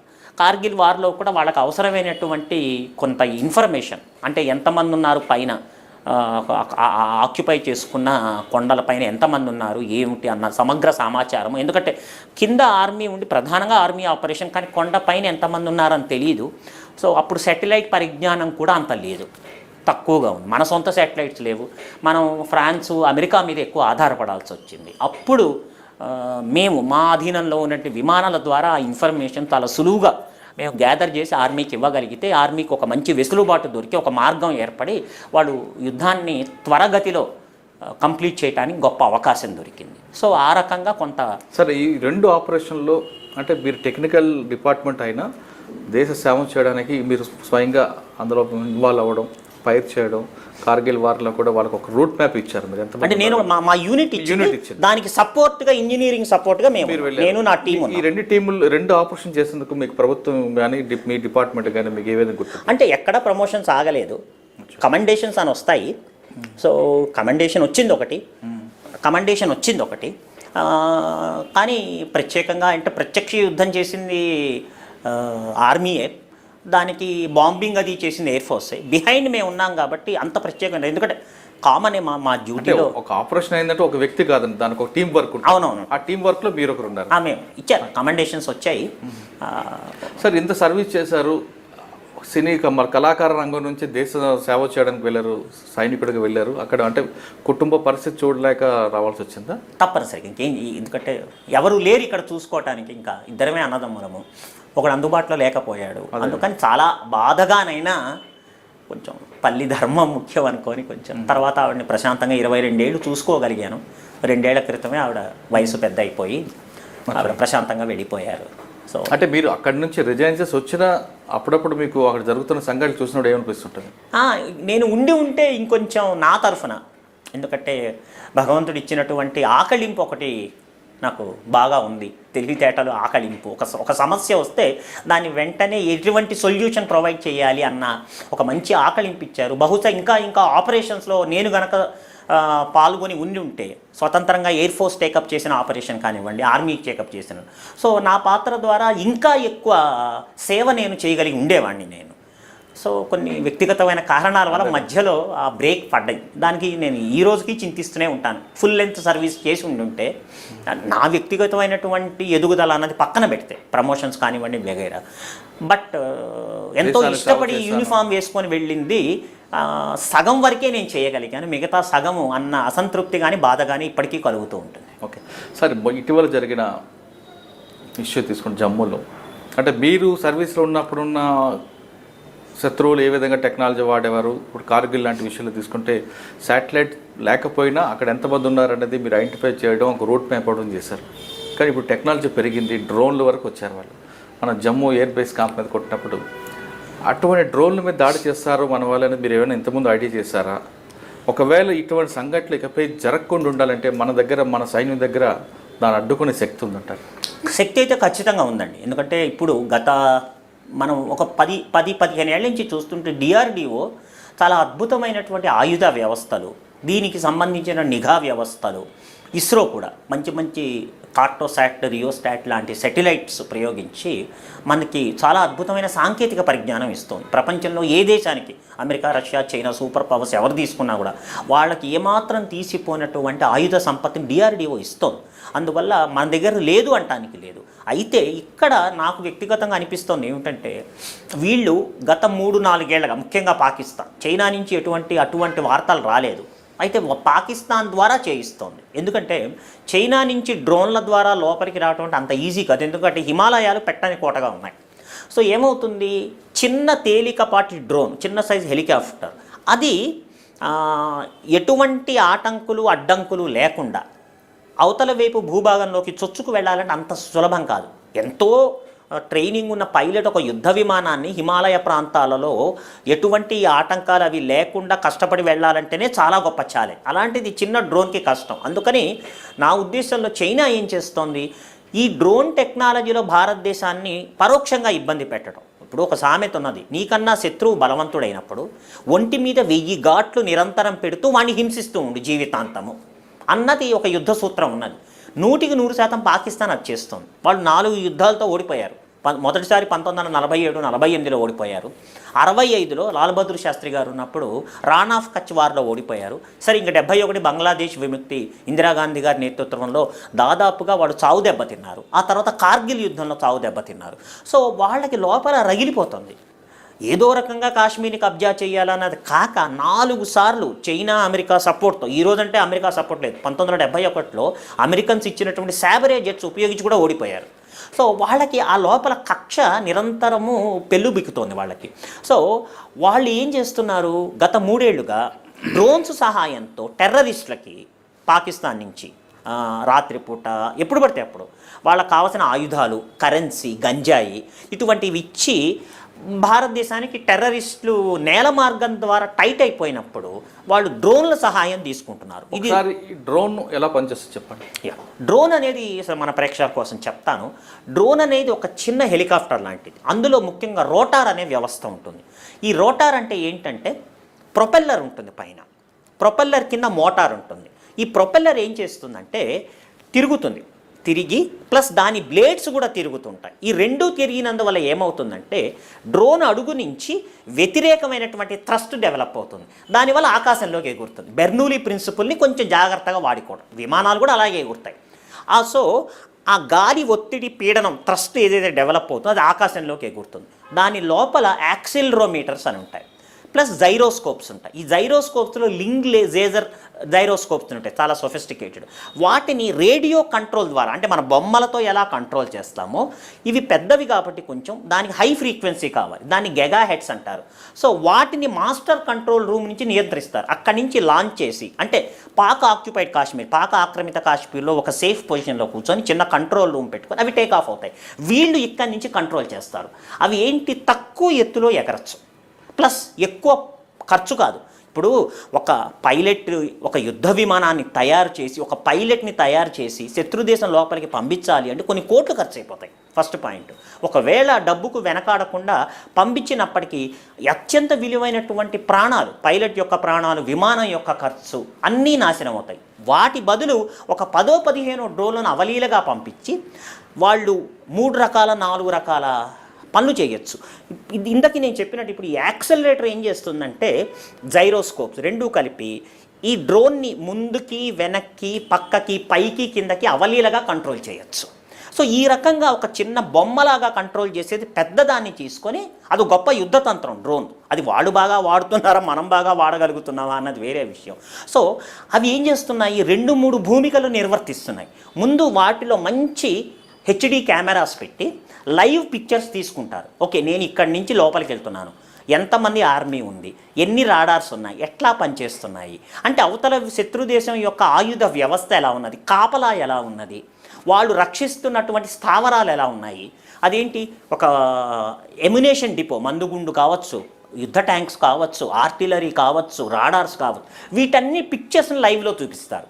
సో దాన్ని బట్టి ఎక్కడెక్కడ గ్యాప్స్ ఉన్నాయి. ఇప్పుడు బార్డర్స్లో ప్రతి ఇంచి ఏ రాడారు కవర్ చేయలేదు, ఏ దేశానికి సంబంధించైనా. వీళ్ళు ఆ గ్యాప్స్ ఎక్కడి నుంచి ఉన్నాయి ఐడెంటిఫై చేసిన తర్వాత టెర్రరిస్టుల లోపలికి పంపించడం, ఆయుధాలు లోపలికి పంపించడం, డబ్బు కరెన్సీ లోపలికి పంపించడం, ఈ రకంగా డ్రోన్ పనిచేస్తుంది. డ్రోన్ మీరు అన్నట్లుగా ఎంత వెయిట్ తీసుకెళ్తుందండి? అంటే మరీ ఎక్కువ పెద్ద సింపుల్ డ్రోన్స్ అంటే ఈజీగా ఒక 60-70 కిలోలు ఈజీగా తీసుకెళ్తుందండి. సో ఒక డీసెంట్ మిజైల్ అందులో పెట్టారనుకోండి, ఆకాశం నుంచి భూమికి ప్రయోగించే మిజైల్ని పెట్టారనుకోండి, అది అవలీలగా లోపలికి వెళ్ళి ఆ మిజైల్ని ప్రయోగిస్తే దేని మీదైతే వ్యవస్థ మీద ప్రయోగిస్తున్నారో, ఒక రాడార్ స్టేషన్ ఉందనుకోండి, దాన్ని అవలీలగా ధ్వంసం చేయొచ్చు. ఎంతో సెక్యూరిటీ ఉన్నదాన్ని ఆకాశ మార్గంలో కనురెప్పపాటులో వెళ్ళి ధ్వంసం చేసే కెపాసిటీ ఉంటుంది చాలా వరకు. ఇప్పుడు అదే టెర్రరిస్టు ద్వారా చేయాలనుకోండి, వాడు దొరకకుండా ఉండాలి, వాడికి స్లీపర్ సెల్స్ సహాయం చేయాలి, ఒకడేమో బాంబులో డిటోనేటర్స్ ఒకటి సప్లై చేస్తాడు అనుమానం కాకుండా, మందుగుండు సామాగ్రి ఒకటి సప్లై చేస్తాడు, దాన్ని అమర్చి కష్టం లేకుండా అంతే. ఇప్పుడు మామూలుగా ఒక బాంబు బ్లాస్ట్ చేయాలి అంటే కనీసం 10-12 మంది ఇన్వాల్వ్ కావాలి. అంటే ఇప్పుడు మీరు చెప్తున్నట్లుగా డ్రోన్ అనేది ఒక మిసైల్ క్యారీ చేసింది, అదే డే టైం చేయొచ్చు, నైట్ టైం కూడా ఎటైనా చేయొచ్చు. నార్మల్గా రాత్రిపూట ఎందుకుంటారంటే సహజంగా పసిగట్టడం కష్టం. మానవ సహజంగా పొద్దున పూట ఉన్నంత అలర్ట్గా సాయంత్రం పూట రాత్రి ఉండవు. ఇప్పుడు మనకి పసిగట్టలేకపోయినా వాడికి ఆపరేషన్ చేసేవాడికి కనిపిస్తుంటుందా సినిమా? వాడికి వాడి కంట్రోల్లో తెలుస్తూ ఉంటుంది, ఒక చుక్కలాగా ఇది ఎలా వెళ్తోంది పైకా కిందక వాడికి తెలుస్తూ ఉంటుంది మాస్టర్ కంట్రోల్ ద్వారా. సో దాన్ని పసిగట్టడానికి ఏమవుతుంది, మన దగ్గర రేడియో ఫ్రీక్వెన్సీ అనలైజర్స్ కావాల్సి వస్తాయి. ఇవేం చేస్తాయి, నిరంతరము రాడార్ లాగా గెగా హెడ్స్లో పనిచేస్తూ డ్రోన్ డిటెక్ట్ కాగానే ఆ మాస్టర్ కంట్రోల్ రూమ్ నుంచి డ్రోన్కి మధ్య కమ్యూనికేషన్ వ్యవస్థని చిన్నాభిన్నం చేస్తుంది. అప్పుడు డ్రోను ఒక ఒంటరి పక్షి అయిపోతుంది, ఎటువంటి కంట్రోల్ లేనిది, ఉన్న చోటు నుంచి కూలిపోతుంది. లేదా మన కంట్రోల్కి తెచ్చుకుంటే జాగ్రత్తగా దాని ఫ్రీక్వెన్సీని పట్టుకొని కిందకి దింపిన తర్వాత అందులో ఏ టెక్నాలజీ ఉంది, ఎటువంటి ఆయుధాన్ని వాడుతున్నా, దాన్ని బట్టి ఒక అంచనాకు రావచ్చు. సార్ మీరు చెప్తున్నట్లుగానే మనం ఒక ఫ్రీక్వెన్సీ డెవలప్ చేస్తాం, హై ఫ్రీక్వెన్సీ. ఆ ఫ్రీక్వెన్సీ శత్రు దేశానికి మనకి మధ్యలో ఫ్రీక్వెన్సీ కట్ అయింది అనుకోండి, డ్రోన్ అనేది సింగిల్గా ఉండిపోతుంది, అది కింద కొలాప్స్ అయింది అనుకోండి, అందులో ఉన్న మెటీరియల్ కింద బ్లాస్ట్ అయితే మన నష్టమే కదా. అంటే అలాగా బ్లాస్టింగ్ అంటే వాళ్ళు ఏ రకమైన టైమర్ పెట్టారు, ఆ టైమర్ని వాడికి కావాల్సిన ఏదో రకం నష్టం చేయాలి, వాళ్ళ ఉద్దేశం ఏదో ఒక నష్టం చేయాలి. అది ₹1,00,00,000 వ్యవస్థ నాశనం అవటం, ₹20 వ్యవస్థ, ఏదైనా సరే. సో అయితే ఒక పేలుడు పదార్థం పెట్టారనుకోండి, ఈ పేలుడు పదార్థానికి ప్రధానమైనది అందులో ఏర్పరిచేటువంటి కెమికల్స్. ఇప్పుడు TNT కావచ్చు. మీరు చెప్తున్నట్లుగానే వాడు ఒక డ్రోన్ పంపాడు, మనం ఒక టెక్నాలజీ డెవలప్ చేసి డ్రోన్కి వాడికి మన భూభాగంలో ఉన్న దీనికి మధ్యన ఫ్రీక్వెన్సీ కట్ చేస్తాం, డ్రోన్ సింగిల్ అవుతుంది, కింద కొలాప్స్ అవుతుంది. కొలాప్స్ అయిన టైంలోనే ఆ ప్రెజర్కి లోపల మీరు అన్నట్టుగా TNTయో లేదంటే ఇంకా RDX ఇది పెట్టినా బ్లాస్ట్ వస్తుంది కదా. అంటే బ్లాస్ట్ కావడానికి టైమర్ యాక్టివేట్ కావాలి. కేవలం RDX TNTయో కాకుండా ఆ టైమర్ కిందకి దిగినంత మాత్రం ఆటోమేటిక్గా పేలిపోదు. ఆ టైమర్ని గనక మనం డీయాక్టివేట్ చేయాలి. అంటే ఎటువంటి కంట్రోల్ లేనప్పుడు అది కుప్పగూలిపోయినా కూడా ఎటువంటి నష్టం జరగదు, కుప్పగూలిపోయినప్పటికీ కూడా. ఎందుకంటే ఆ టైమర్ ఇప్పుడు అవన్నీ కూడా రేడియో ఫ్రీక్వెన్సీతో కంట్రోల్ అవుతుంది. అయితే వాళ్ళు కొంత అడ్వాన్స్కి వెళ్ళి ఎప్పుడైతే రేడియో ఫ్రీక్వెన్సీస్ అవతల వాళ్ళు కట్ చేస్తారో ఆటోమేటిక్గా టైమర్ కూడా ఒక 10 సెకండ్లలోనో 1 నిమిషంలో పేలేటట్టు చేశారనుకోండి, అప్పుడు నష్టమే. మరి అది దాని అంటే ఆ మొత్తం లోపల ఉన్నటువంటి ఎలక్ట్రికల్ ఫ్రీక్వెన్సీ వ్యవస్థను మొత్తం జామ్ చేయగలగాలి. ఇప్పుడు మన కంట్రోల్లోకి తెచ్చుకోవటం అంటే అదొక చిన్న రాయిలాగా ఆకాశంలో ఉండిపోయేటట్టు చేయగలగాలి. అంటే అవన్నీ బాగా ట్రయల్స్లో ప్రాక్టీస్ చేయాలి. ఇప్పుడు DRDO వాళ్ళు డెవలప్ చేస్తున్నటువంటి ఈ మిషన్లతో ఆర్మీ, ఎయిర్ ఫోర్స్ కానీ, నేవీస్ కానీ వాళ్ళు బాగా ప్రాక్టీస్ చేయాలి. అంటే ఆ విధంగా వెళ్ళే టెక్నాలజీ టెక్నాలజీ చాలా ఉందండి. కాకపోతే ఈ టెక్నాలజీని రాబోయే ముప్పు ఎలా ఉంటుంది, పాకిస్తాన్ కానీ చైనా కానీ రేపు ఇంకొక దేశమైనా వాళ్ళు దీన్ని ఏ విధంగా ఉపయోగిస్తారు అని విశ్లేషించగలిగినటువంటి తెలివితేటలు, సామర్థ్యం మనకు ఉండాలి. అప్పుడు దాని పరంగా మనం టెస్ట్ చేయాలి. అంటే ఎన్ని రకాలుగా దీన్ని వాడతారు అన్న విషయం మనకి సుస్పష్టంగా అవగాహన వస్తే అన్ని రకాలుగా దాన్ని టెస్ట్ చేసి దాన్ని నిర్వీర్యం చేయగలిగినటువంటి కౌంటర్ టెక్నాలజీని మనం డెవలప్ చేయాలి. అంటే ముందు చూపు అనేది ఉండాలంటే చాలా ఆ ముందు చూపు ఉండే మన దగ్గర ప్రొఫెసర్స్ సైంటిస్టులు ఉన్నారు కదండి, ఎందుకు లేరు? ఉన్నారు, బ్రహ్మాండంగా ఉన్నారు. కాకపోతే దానికి సరైన టైంలో గవర్నమెంట్ నుంచి డెసిషన్ రావాలి. ఇప్పుడు మనం ఎన్ని చెప్పినా all side and done red tapism అనేది గవర్నమెంట్లో ఉంటుంది. కానీ వ్యక్తిగతంగా నేను చూస్తే ఇప్పటి ప్రభుత్వము అంతకు ముందున్న ప్రభుత్వాలు, ఎందుకంటే నేను టెక్నికల్గా మాట్లాడుతున్నా, రాజకీయాలతో సంబంధం లేదు, డిఆర్డిఓ కానీ ఆర్మీ ఎయిర్ ఫోర్స్కి కానీ ఫండ్స్ అవి ఇవ్వటంలో చాలా ముందు ఉంటుంది నాకు అర్థమైనంత వరకు. డెఫినెట్గా చాలా ఫ్రీ హ్యాండ్ ఇస్తోంది, ఫండింగ్ వెంటనే అవుతోంది. సో అందుకనే నేను చూసినప్పుడు 5-6 ఏళ్లలో మనం వాయుసేనకు సంబంధించి రాఫెల్ జెట్స్ అద్భుతమైన వన్ ఆఫ్ ది బెస్ట్ ప్రపంచంలో ఉన్నవి ఇవ్వగలుగుతున్నాము. డిఆర్డిఓ ద్వారా ఎన్నో మిజైల్స్ ప్రొడ్యూస్ చేస్తున్నాము, డ్రోన్ వ్యవస్థలను తెస్తున్నాము, కొత్త కొత్త రాడార్లు తెస్తున్నాము. సో ఇస్తోంది. కాకపోతే ఇంకొంచెం సరళీకృతం చేసి ఎప్పటికప్పుడు మనం పసిగట్టి అవతల శత్రు దేశాలు, దీనికి ఇంటెలిజెన్స్ చాలా ముఖ్యం అండి. వాళ్ళు ఏ రకమైన ఆయుధ వ్యవస్థలు ప్రొడ్యూస్ చేస్తున్నారు, వాళ్ళు ఏ రకంగా, ఈరోజు డ్రోన్ కాకపోతే రేపు ఇంకొకటి, ఈ డ్రోన్స్లోనే స్వామ్ డ్రోన్స్ అని ఉన్నాయి. ఒక డ్రోన్ కాదు, మనం ఒక డ్రోన్కే ఇలా తలకిందులు అవుతున్నాం. కొత్త టెక్నాలజీ ఏంటంటే స్వామ్ డ్రోన్స్, అంటే ఒకేసారి 20, 30, 40 వచ్చేస్తాయి. మనం 10, 20, 30ని కనుక హార్డ్ కిల్, సాఫ్ట్ స్కిల్ అని 2 ఉంటాయి. ఈ రేడియో ఫ్రీక్వెన్సీని జామింగ్ చేసి దాన్ని, ఇంకొకటి డైరెక్ట్గా గన్ ద్వారా కూల్చేయటం. ఈవెన్ 30, 40లో 20, 30ని కూల్ చేసిన ఒక 10 ఉంటాయి.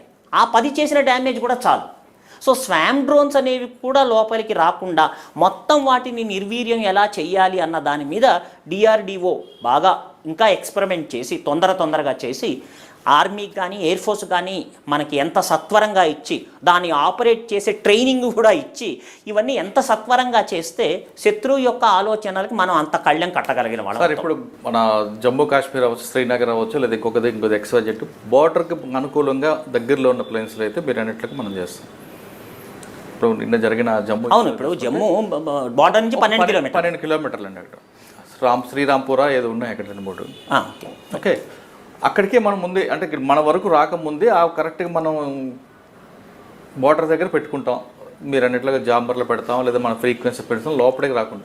కానీ కొంతమంది ఇన్సైడర్లో చేస్తుంటారు కదండి, అప్పుడు మనం ఏం చేయాలి? కష్టం. ఇప్పుడు ఇన్సైడర్స్ కూడా, ఇప్పుడు ఆ డ్రోన్ ఇప్పటికీ ఇదమిత్తంగా పాకిస్తాన్ నుంచి వచ్చిందా, లోకల్ వాళ్ళు జమ్మూ టౌన్లో చేశారా అన్నది ఇంత క్లారిటీ రాలేదు. వచ్చి ఉంటుంది గవర్నమెంట్కి, అది పబ్లిక్లో చెప్పరు కదా, ఎందుకంటే ప్రజలు భయాందోళనకు గురి కావచ్చు. ఇప్పుడు ఏమవుతుంది, ఆ టెక్నాలజీని ఒకళ్ళే కాకుండా 5-6 కలిసి అసెంబుల్ చేస్తారు. ఇప్పుడు బాంబ్స్ ఎలా పెడుతున్నారండి, ఒకళ్ళు చేయట్లేదు. స్లీపర్ సెల్స్ 5-6 మంది 10 మంది కలిసి, ఎవడెవడో ఏ వృత్తిలోనే ఉంటాడు, వాడు పాండబ్బా నడుపుతుండొచ్చు, సైకిల్ పంచర్లు వేసుకుంటూ ఉండొచ్చు, ఏదైనా చేయొచ్చు. సో చేసినప్పుడు వాళ్ళు రహస్యంగా అసెంబుల్ చేసి బాంబులు పెట్టేసి వెళ్ళిపోతున్నారు. ఇప్పుడు ఆ రోజు మనం చూసాం దిల్సుఖ్ నగర్, గోకుల్ చాట్, మన సిటీలోనే. బయట ఎగ్జాంపుల్స్ అంటే మనకు గుర్తుండకపోవచ్చు. సో వాళ్ళు స్లీపర్ సెల్స్ కావచ్చు, ఒక క్యారియర్ నీట్గా టిఫిన్ డబ్బాలో ఉన్న వాటిలో పెట్టుకొని సైకిల్ మీద వచ్చి పెట్టి వెళ్ళినట్టు చూసాం మనం సీసీటీవీస్లో. సో ఈ డ్రోన్స్లో కూడా అలా చేసి అర్ధరాత్రి 10కో 12కో సిటీలో మేడపై నుంచి ఎగరేసాడు అనుకోండి, గుర్తించడం ఎట్లా? అంత ఈజీ సమస్యకు మరి మీ దగ్గర విరుగుడు అంటే ఇప్పుడు 2 రకాలండి. వాళ్ళు అటాక్ చేస్తుంది మిలిటరీ టార్గెట్స్ అయితే సెక్యూరిటీ పక్కా ఉంటుంది, అక్కడ ఒక రేడియో ఫ్రీక్వెన్సీ ఉంటుంది. సో ఆ ఎయిర్ ఫోర్స్ స్టేషన్ కానివ్వండి, ఒక బ్రిగేడ్ యూనిట్ కానివ్వండి, సో ఆర్మీకి సంబంధించిన కానివ్వండి, నేవీకి, మిలిటరీ టార్గెట్స్కి అయితే ప్రత్యేకమైనటువంటి వ్యవస్థ పెట్టి మనం చేస్తాం. బట్ సివిల్ టార్గెట్స్లో ఎలా, అదో పెద్ద ప్రశ్నే కదా. ఇప్పుడు ఫలానా చోట ఒక కూరగాయలు అమ్ముకునే చోట, లేకపోతే వాడికి టార్గెట్ అంతే, వాడు కేవలం మిలిటరీ టార్గెట్స్ కాదు కదా. కాదు, ఇప్పుడు జాగ్రత్తగా చెప్తున్నట్లుగానే సివిలియన్ టార్గెట్ పెట్టుకున్నాడు అనుకోండి, వాడికి ఒక పానిక్ క్రియేట్ చేయాలి, భయం క్రియేట్ చేయాలి, అంతే చేస్తాడు. ఇప్పుడు వాళ్ళకు లక్ష్యం, ఇప్పుడు మిలిటరీ టార్గెట్స్ పెట్టుకున్నాడు అంటే ఎక్కడో ఒకటి యుద్ధం చేస్తున్నాడని మనకు కొంత అర్థం అవుతుంది. ఒక పద్ధతి, ఒక యుద్ధానికి వచ్చాడు వాడు, టెక్నాలజీని దొంగతనంగా తెచ్చుకొని వాడుతున్నాడు, అదొక పద్ధతి. బట్ ఇక్కడ అసలు యుద్ధతంత్రమే కాదు కదా, సామాన్య ప్రజల మీద ప్రయోగిస్తే బాంబులు యుద్ధతంత్రమే కాదు. కానీ అటువంటి ఆలోచన లేదు కదా. అటువంటి ఆలోచన ఉంటే 93లో బాంబే బ్లాస్ట్లు అయ్యేవే కాదండి. నా క్వశ్చన్, అటువంటి ఆలోచన కానీ క్రిమినల్కి వస్తే మనం దాన్ని ముందుగా రెమెడీ ఏమి పెట్టుకోవచ్చు? కష్టం అండి. సిటీలో ఇప్పుడు హైదరాబాద్ లాంటి మహానగరం ఉంది, ఢిల్లీ లాంటివి ఉన్నాయి, మొత్తం స్క్వేర్ కిలోమీటర్స్ కనీసం 70-100 కిలోమీటర్లు ఉన్నాయి. ఎక్కడ ఏ తప్పు పని చేస్తున్నాడో సిటీ మొత్తం స్కానింగ్ అంటే చేసుకోవచ్చు. సిటీ మొత్తం స్కానింగ్ అంటే ఇప్పుడు నాకు తెలిసి ఈ డ్రోన్స్ కొన్ని వేలు లక్షలు వచ్చేసాయి. మరి వాటికి లైసెన్సింగ్ ఇస్తున్నారా? అది ముందు నియంత్రణలో రావాలి. ప్రతి ఒక్కడు నేను డ్రోన్ ఎగరేస్తాను అన్న దానికి ముందు ప్రభుత్వం కళ్ళెం వేయాలి. First step. ఇక్కడి నుంచి ఖచ్చితంగా మీరు ఏ డ్రోన్ ఎగరేసినా దానికి తగినట్టు మీరు ముందు లైసెన్స్ పెట్టుకోవాలి. దేనికోసం ఎగరేస్తున్నారు, సో ఏ డ్రోన్ ఎగిరినా దాని జవాబుదారీతనం ఉండాలి. తర్వాత సిటీ మొత్తం మీద ఈ రేడియో దొంగతనంగా చేశారనుకోండి, టెర్రరిస్ట్ కానివ్వడు ఇంకోటి, సో దాన్ని కంట్రోల్ చేయాలంటే సిటీ మొత్తం మీద కవరప్ అయ్యేటట్టు ఈ రేడియో ఫ్రీక్వెన్సీస్ పెట్టాలి, జామర్స్ పెట్టాలి. అయితే ఈ జామర్స్ పెట్టేటప్పటికి అవి ఇతర ఎలక్ట్రానిక్ డివైసెస్ ఉంటాయి, సెల్ ఫోన్స్ ఉంటాయి, టెలిఫోన్స్ ఉంటాయి, ఇతరవి ఉంటాయి, అవి కూడా ఏదైనా ఎఫెక్ట్ అవుతాయా? ఎందుకంటే ఏ ఫ్రీక్వెన్సీలో ఆపరేట్ చేస్తున్నాడో తెలియదు. నార్మల్గా సెల్ ఫోన్స్ కానివ్వండి, ఇతర ఎలక్ట్రానిక్ డివైసెస్ వాటి ఫ్రీక్వెన్సీతో ఆన్ చేశారు, అవన్నీ బ్లాక్ అయిపోతాయి. సో ఇవన్నీ కత్తి మీద సాము. చాలా జాగ్రత్తగా అప్పుడు ఏం చేయాలి, కేంద్ర ప్రభుత్వము, రాష్ట్ర ప్రభుత్వము, డిఆర్డిఓ వీళ్ళందరూ కలిసి ఇంటెలిజెంట్ బ్యూరోస్ ఒక సిస్టమ్ని ఆలోచించాలి. అది చాలా ముఖ్యం. సో ఇప్పుడు ఏదో జరిగిన తర్వాత చేతులు కాలేక ఆకులు పట్టుకుంటే ఏం లాభం? ఇవి జరగకుండానే ముందు ఆలోచించాలి. మరి ఇప్పుడు ఉన్నటువంటి యంత్రాంగం, ఎందుకంటే ఇప్పుడు దేశం లోపల జరిగేదానికి అక్కడ ఇండియన్ ఎయిర్ ఫోర్స్ కానీ, ఆర్మీ కానీ, సిఆర్పిఎఫ్ కానీ, నేవీకి సంబంధం ఉండదు ఒక రకంగా. సో ఇక్కడ పోలీసు వ్యవస్థ ఆలోచించాలి. అంటే ఏదో జరిగిన తర్వాత మేము కౌంటర్ ఆలోచిస్తామన్నది నా వ్యక్తిగతమైన అభిప్రాయంలో కరెక్ట్ కాదు. ముందే ఇటువంటి జరగకుండా ప్లాన్ చేయాలి. దానికి కావాల్సిన టెక్నాలజీ ఏం కావాలి అనేది డిఆర్డిఓని అడగాలి. అంటే అలా జరిగే అవకాశం ఉందంట. ఎందుకు ఉండదండి? జరగాలని కోరుకోవద్దు మనం, కోరుకోవడం ఏమాత్రం కోరుకోవద్దు. కానీ ఎందుకు ఉండదండి? ఇప్పుడు ఒక టెక్నాలజీ ప్రూవ్ అయితే 24 గంటలు టెర్రరిస్ట్ ఆలోచన ఏంటి? మనం ఏ టెక్నాలజీ, ఏ పద్ధతి ద్వారా ప్రజల్ని భయపెట్టాలి, ప్రజల్ని హింసించాలి. వాడి ఉనికిని చాటుకోవాలంటే ఏదో చేయాలి. ఇప్పుడు వాడికి ట్రైనింగ్ ఇస్తున్నారు. మొన్న వార్తాపత్రికల్లో వచ్చింది, ఒక్కొక్క బ్లాస్ట్కి ₹1 ఇస్తామని చెప్పారు. ఇంకా అదే జీవనోపాధిగా పెట్టుకున్న ఏ నీచుడైనా ఇదేదో బాగుంది నా పద్ధతి అనుకొని, అంటే వాడికి ఇంట్రాక్షనేషన్ అయ్యి ఇది జిహాదీ యుద్ధం అని చెప్పి మనసులోకి వచ్చిన తర్వాత వాడు ఫ్రీగా పనిచేయడానికి కూడా రెడీగా ఉన్నాడు. అలాంటి వాడికి నువ్వు ఒక్కొక్క బ్లాస్ట్కి 10 లక్షలు ఇస్తాము, 50 లక్షలు ఇస్తాము, ₹1 ఇస్తాము అంటే వాడు ఇంకా రెట్టించిన ఉత్సాహంతో పనిచేశాడు అనుకోండి, అది ప్రజా సంక్షేమానికి గొప్ప విఘాతం కదా, చాలా కష్టం కదా. అది ముందు చాలా అర్జెంటుగా ఇంటెలిజెన్స్ వ్యవస్థతో రాష్ట్ర ప్రభుత్వాలు, కేంద్ర ప్రభుత్వం కలిసి ఇటువంటి సిటీలో, అంటే నేను అంటుంది సివిలియన్స్ మీద పొరపాటున కూడా జరగకుండా చూడాలి. చాలా ముఖ్యం. అంటే మీరు అన్నట్లుగా టెక్నాలజీ కన్నా ముందు ఇంటెలిజెన్స్ అనేది డెవలప్ అవ్వాలి. చాలా ఇప్పుడు ఏ యుద్ధం గెలిచినా, ఇప్పుడు మన బాలాకోట్ స్ట్రైక్స్లో ఇండియన్ ఎయిర్ ఫోర్స్ అద్భుతంగా వెళ్ళి వాళ్ళు చాలా అద్భుతంగా బాంబింగ్ చేసి వచ్చారు. అంటే కేవలం వాళ్ళ సామర్థ్యం ఒకటే కాదు, అసలు టార్గెట్స్ ఎక్కడెక్కడ ఉన్నాయి, ఎంతమంది ఉన్నారు, ఏమిటి అన్న ఇన్ఫర్మేషన్ చాలా పర్ఫెక్ట్గా ఎయిర్ ఫోర్స్కి ఇవ్వటం వల్ల వాళ్ళు ఎటువంటి ఆయుధాన్ని వాడాలి, ఎటువంటి విమానాన్ని వాడాలని పర్ఫెక్ట్గా ప్లాన్ చేసుకొని ఎగ్జిక్యూట్ చేసి వచ్చారు. సింగిల్ హ్యాండెడ్గా ఏవి ఉండదండి. ముందు అసలు ఇన్ఫర్మేషన్ ఇంటెలిజెన్స్ ద్వారా రావాలి. ఆ ఇంటెలిజెన్స్ వ్యవస్థని చాలా బలోపేతం చేసి 24 గంటలు అలర్ట్గా ఉండాలి. మళ్ళీ నేను చెప్తున్నాను, చేతులు కాలేక ఆకులు పట్టుకుంటే ఏమీ జరగదు. అవి జరగకుండా చేయాల్సినటువంటి ఎఫర్ట్స్ పర్ఫెక్ట్గా చేసి, బట్ స్టిల్ మన చేతుల్లో కాకుండా వేస్తే అది వేరే పద్ధతి. ఇది చాలా ముఖ్యం. ఓకే సార్, ఫైనల్గా మీరు 22 సంవత్సరాలు సర్వీస్ చేశారనుకుంటా. 12 సంవత్సరాలు సర్వీస్ చేశారు. కానీ మీ టెక్నాలజీ అంతా కూడా వేరే స్టూడెంట్స్కి అందరికీ నేర్పుతున్నారు, దేశానికి అంటే మరో రకంగా మీరు సర్వీస్ చేస్తున్నారు. యాక్చువల్గా పోలీస్ డిపార్ట్మెంట్లో కానీ కలెక్టర్ అవ్వాలని చాలామంది కోరుకుంటుంది, కొంతమందికి మిలిటరీలోకి, ఎయిర్ ఫోర్స్ వేరే అన్నట్లు వెళ్ళాలనుకుంటారు. పర్టికులర్గా మీరు ఎంచుకున్న ఎయిర్ ఫోర్స్ డిపార్ట్మెంట్లోకి నెక్స్ట్ జనరేషన్ ఎవరైనా రావాలంటే వాళ్ళకి ఇచ్చే మీరు మెసేజ్ ఏంటి? మంచి కెరియర్ అండి, అది గొప్ప తృప్తి ఇస్తుంది. ఇప్పుడు దేశం కోసం ఇప్పుడు ఐపీఎస్, ఐఏఎస్ అన్నవి ప్రజాపాలనకి ఎక్కువ ఉపయోగపడతాయి. కానీ శత్రు దేశంతో పోరాటం, భారతమాతను రక్షించడం అనేది చాలా గొప్ప ఉన్నతమైనటువంటి ఆలోచన. రెండిట్లో అంటూ దేనికదే, దేని ప్రత్యేకతలు దానికి. కానీ శత్రు దేశంతో పోరాటం, శత్రు దేశం కోసం ప్రాణాలు అర్పించడం అన్నది చాలా గొప్ప విషయం. సో వాళ్ళు అందులో కెరియర్ సాధించదలుచుకుంటే చాలా మంచి అవకాశాలు ఉన్నాయి. అందులో బ్రాంచెస్ అండి, పైలట్స్ ఇందాక చెప్పాను, ఎన్డీఏ ద్వారా వెళ్తారు. అది యుద్ధ విమానాలలో ఎగరటము, అందులో వాళ్ళు కనపరిచిన టాలెంట్ని బట్టి వాళ్ళకి యుద్ధ విమానాల, రవాణా విమానాల, హెలికాప్టర్స్ అన్నది ఉంటుంది వాళ్ళ టాలెంట్ని బట్టి. ఇక ఇంజనీర్స్కి వచ్చేటప్పటికి ఎన్నో రకాల వ్యవస్థల మీద ట్రైనింగ్ ఇవ్వడం జరుగుతుంది. ఇప్పుడు 12 ఏళ్ల చిన్న సర్వీసులోనే 3-4 వ్యవస్థల మీద నాకు ట్రైనింగ్ ఇచ్చారు. మీరు చెప్పినట్టు నేను కంప్యూటర్ సైన్స్ ఫ్యాకల్టీగా ఉన్నప్పటికీ ఎన్నో ఎగ్జాంపుల్స్ నేను చెప్పినప్పుడు మా స్టూడెంట్స్ చెప్తుంటారు, వాళ్ళు చాలా సంతోషిస్తుంటారు, సార్ లైవ్ ఎగ్జాంపుల్స్ చెప్తున్నారు, ఏ టెక్నాలజీ ఎలా ఉపయోగపడుతుంది. సో ఇంజనీరింగ్కి వచ్చేటప్పటికి అదొక యాంగిల్ అండి. రెండవది అకౌంట్స్లో కూడా తీసుకుంటున్నారు. ఇప్పుడు ఈ రోజున బీకామ్ అవి చదివి చిన్న డిగ్రీయే కదా. సో దానిలో మంచి మంచి వేలకు వేల జీతాలు ఇచ్చే పరిస్థితి ఎక్కడా లేదు. కానీ ఒక ఆర్మీ, ఎయిర్ ఫోర్స్ అండ్ నేవీలో మాత్రమే. సరే, నేను మన ఎయిర్ ఫోర్స్ గురించే అకౌంట్స్ ఆఫీసర్గా కూడా అప్లై చేయొచ్చు. ఆ తర్వాత అడ్మినిస్ట్రేటివ్ కింద BSc చేసినా కూడా అడ్మిన్ విభాగంలో చేయొచ్చు, లాజిస్టిక్స్ విభాగంలో చేయొచ్చు. సో వీళ్ళందరూ ఇంజనీరింగ్ డిగ్రీ ఉన్నప్పటికీ కూడా even BCom, BA, BSc, MSc ఇవి చేసినప్పటికీ కూడా ఆఫీసర్ ర్యాంక్ ఇస్తారు. జీతాలు ఒకటే. అయితే ప్రమోషన్స్లో కొంచెం తేడా ఉంటుంది. మ్యాక్సిమం ప్రమోషన్స్ పైలట్స్కి ఉంటాయి, ఎందుకంటే వాళ్ళ ప్రాణాలు తెగించి బార్డర్ దాటి యుద్ధం చేస్తారు కాబట్టి చీఫ్ పోస్టులు, పై ప్రమోషన్లు అన్నీ పైలట్స్కి ఎక్కువ ఉంటాయి. ఇంజనీర్స్కి తర్వాత ఉంటే మిగతా వాళ్ళకి ఒక స్టేజ్ వరకే వస్తాయి. బట్ స్టిల్ వాళ్ళకి 7th పే కమిషన్లో ఈరోజు దాదాపుగా మొదటి ₹1,00,000 వస్తుంది. మీరు ఆలోచించండి, నార్మల్ BCom, BA, BSc వాళ్ళకి ₹1,00,000 గవర్నమెంట్, ప్లస్ వాళ్ళకి జీవితాంతము పెన్షన్ వస్తుంది, వాళ్ళ తర్వాత వాళ్ళ భార్యకు పెన్షన్ వస్తుంది, ప్లస్ క్యాంటీన్ సర్వీసెస్ ఉంటాయి. ఇవి కాక ఆఫీసర్స్కి మంచి రేషన్ వస్తుంది.